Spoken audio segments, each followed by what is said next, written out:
The Walking Dead the game in 5 minutes. Or 7 minutes. Maybe 9? There's a lot of stuff going on here. This is everything you need to know about the story so far. Spoiler alert. Lee Everett's just a normal dude on his way to prison for killing his cheating wife and her congressman lover when BAM! Zombie apocalypse. Yes, the dead walk, and the only way to put him down is by destroying the brain, which Lee learns by blowing the head off his would-be jailer. Wounded from the crash, Lee takes refuge in a seemingly abandoned house where he meets a little girl. Oh my god, babysitter zombie! After taking care of her, Lee learns that the child's name is Clementine, her parents are in Savannah, and he's gonna do whatever he can to protect her. Hashtag for Clementine. Let's go. Stay close to me. With the help of fellow survivor Sean Green, Lee and Clem reach the family farm overseen by Mr. Herschel Green. There they meet Kenny, Katja, and a little boy named Duck. They're from Florida, Kenny's got some wheels, and they're heading towards the ocean. Oh my god, zombie attack in the backyard! If Lee chooses to save Duck, Sean gets eaten, Kenny's appreciative, and Herschel throws the survivors off the farm in a fit of rage. Get out and never come back. If Lee chooses to save Sean, Kenny grabs Duck, Sean gets eaten, and Herschel throws the survivors off the farm in a fit of rage. Get the f*** out of here! Get used to this, Lee. The caravan rolls into Macon, Georgia, Lee's hometown, and they end up at the Everett Pharmacy. There, the group grows to include Doug the tech guy, Carly the reporter, Glenn the poonhound, Lily who's sort of in charge, and her father, Larry, who's a total jerk. Tensions rise in the group, which causes Larry's heart to wig out. He collapses and desperately needs heart meds that are in the locked pharmacy. Lee gets the key to the pharmacy, but he has to kill his zombified brother to do it. Things go from bad to worse when the undead start to pour in, and Lee chooses to save Doug or Carly. The rest escape and everyone regroups at the abandoned motel. Jump ahead 3 months and Lee's out hunting with a new survivor named Mark. A scream brings Lee, Mark, and Kenny to 2 students and their teacher who's caught in a bear trap. Lee decides to either cut the Teach out, which leads to Travis getting eaten, or leave Teach, which leads to Travis getting shot. Either way, both Teach and Travis ultimately die, and Ben the high schooler joins up with the group. He later drops a megaton. It's not the bite that does it. You come back no matter how you die. If you don't destroy the brain, that's just what happens. It's gonna happen to all of us. Soon, Andy and Danny St. John come out of the woods with a deal too good to be true. They live on the St. John dairy farm and are looking to trade food for gas. A few of Team Lee decide to check it out, and the place looks legit. There's an electric fence, biscuits, and contra twangin' mama. Oh my, our prayers have been answered. Ben and Doug, or Carly, who from now on will be referred to as Dougley, head back to tell the group to come over for a feast, while Lee and Mark stay and run into bandits in like 10,000 arrows. Mark gets wounded, so Mama takes him to the house, and the group arrives to stare at a cow until they can finally eat. However, Kenny and Lee aren't quite sold on the St. John's just yet. Before dinner, Lee goes to wash his hands and starts investigating. Upstairs, he finds a secret room and a legless Mark. Yep, the St. John's are totally cannibals. Lee runs downstairs to stop the dinner and gets knocked out. He wakes up in a meat locker. Arguments break out. Larry goes down due to his weak heart, and Lee needs to make a tough decision. Either side with Kenny, who wants to destroy Larry's brain before he turns, or Lily, who's convinced her father can be brought back. Either way, Larry ends up with a salt block for a head, and Lily's pretty pissed about it. Using Clem and an air conditioning duct, the group escapes the lock. Danny and Mama get what's coming to them, and now it's time for Andy. After an epic rain fight, Lee wins and decides to leave Andy with his shattered family or kick him into the Big Daddy Bug Zapper. On the walk back to the motel, the group finds an abandoned station wagon. Lee either helps them take the supplies or tries to stop them, but either way, the group walks off with the goods. If Lee says it's okay to take the stuff, Clementine gets a spiffy new sweatshirt.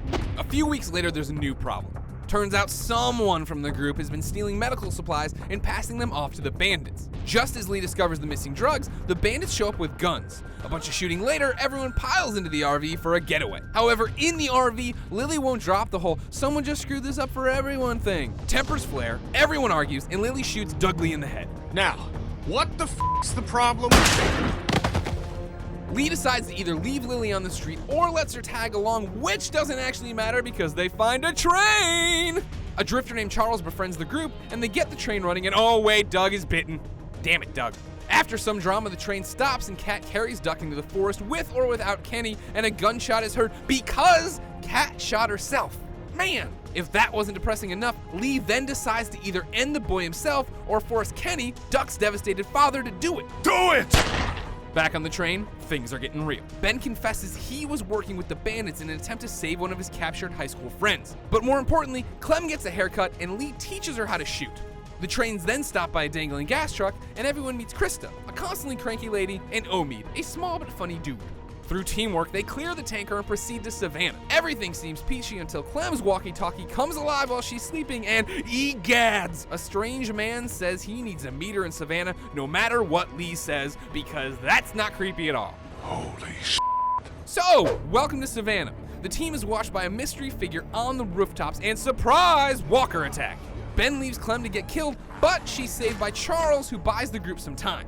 The survivors quickly find shelter in a mansion. After unsuccessfully trying to find a boat, Lee and Kenny run into Molly, the badass woman from the rooftops. Molly tells the story of Crawford, a makeshift town within Savannah where residents aren't allowed to slow down the group.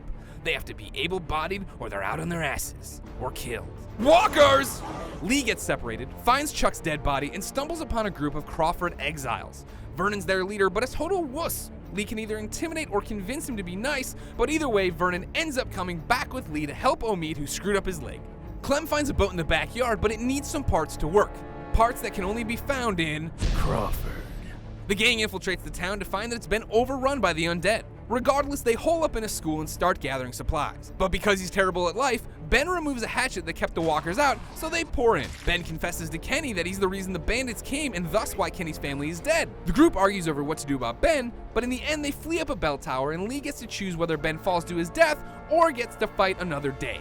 The group gets home with the supplies. Clem's crushed that Lee and her aren't going after her folks and sneaks away. When Lee wakes up, he finds her walkie-talkie in the yard, and as he grabs her head, he's bitten by a walker. Lee's infected. Everything's f***ed. Lee decides if he'll tell the survivors he's bitten, and they decide if they'll come help him find Clem. The team heads to Vernon's HQ, but no one's there when they arrive. However, the horde of walkers that had been following the train rolls up and packs the streets with the undead. Then the walkie-talkie man calls and says he has Clem.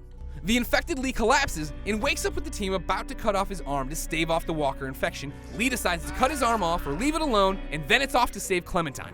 The group gets back to the mansion to find the boat's been stolen by Vernon and crew.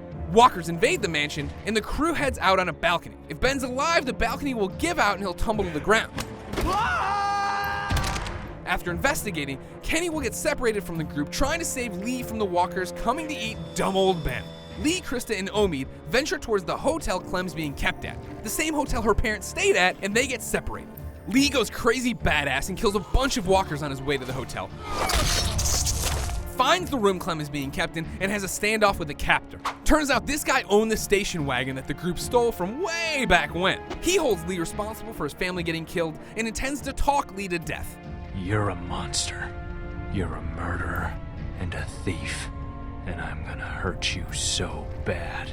Luckily, Clem makes her way out of the bathroom, hits the bad guy, and Lee gets the upper hand. Clem either shoots the stranger or Lee chokes him to death.